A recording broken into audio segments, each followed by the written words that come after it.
ఇవాళ ఒక విడ్డూరం జరిగింది. మీరు నోటీస్ చేశారో చేయలేదో, ఇవాళ డిసెంబర్ 31, 2024కి ఆఖరి రోజు ఇవాళ. రోజు ఫంక్షన్స్ ఇచ్చారు చంద్రబాబు నాయుడు గారు. చరిత్రలో ఎప్పుడు కూడా కని, విని, ఎరుగని రీతిలో 31వ తారీఖు ఫంక్షన్‌లు ఇచ్చిన ఘనత మన చంద్రబాబు నాయుడు గారిది. సరే ఇచ్చారు, well and good. Sir fee reimbursement రాక చాలామంది కూడా చాలా రకాలుగా ఇబ్బంది పడుతున్నారు. కాలేజీలో ఇష్యూస్ ఫేస్ చేస్తున్నారు. మీరు ఫీజ్ కట్టండి. ఫీజ్ కట్టిన తర్వాత మీకు ఫీజ్ రీయింబర్స్‌మెంట్ పడుతుంది. ఆ పడిన ఫీజ్ రీయింబర్స్‌మెంట్ మీకు ఇస్తామని చెప్పేసి చెప్తున్నారు. సార్ ఒక బీటెక్ చదివేవాడి దగ్గర, డిగ్రీ చదివేవాడి దగ్గర 60,000, 70,000 ఉంటాయా సార్? ముందు ఫీజ్ రీయింబర్స్‌మెంట్ మీద కోసం ఎందుకు ఫోకస్ పెట్టట్లేదు? మీరు గవర్నమెంట్‌లోకి వచ్చేసి దాదాపు 200, 220 రోజులు అవుతుంది. ఇంతవరకు కూడా ఫీజు రిమర్స్ చేయకుండా అందుకే పెన్షన్స్ ఇవ్వడానికి కోసం ఎందుకు పరిగెత్తుకుని వెళ్తారో ఎందుకు అర్థం కావట్లేదు.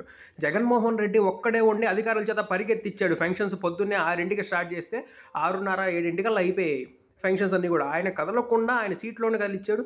మీరు ఒక సీఎం స్థాయిలో ఉండి ఒకసారి వెళ్ళారంటే ఓకే, అదే పెద్ద వేరే కార్యక్రమమా లేకపోతే ఇంకోట ఏం అర్థం కాని పరిస్థితి జనాలకి కూడా.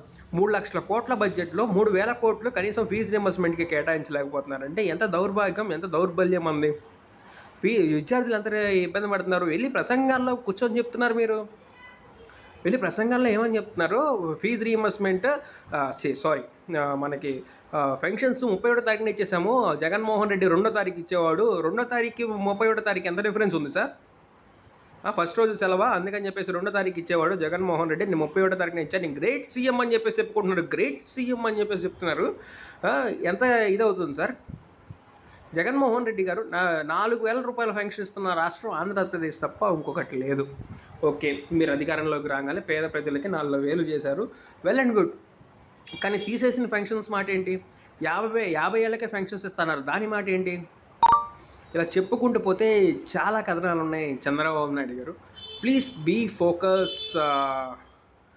ఏదైతే మనకి ఇది ఉంది కదా, మాకు ఫీజు రియంబర్స్మెంట్ కేటాయించండి. నెక్స్ట్ 20 లక్షల ఉద్యోగాలు అన్నారు. మెగా డిఎస్సి మీద ఫస్ట్ సంతకం అని చెప్పేసి చెప్పారు. అది రేపు విద్యా సంవత్సరానికి అని చెప్పారు. దానికి పరీక్ష డేట్ ఇస్తే మా వాళ్ళు కొంచెం ప్రిపేర్ అవ్వడానికి రెడీగా ఉన్నారండి. కొంచెం ఇవ్వాల్సిందిగా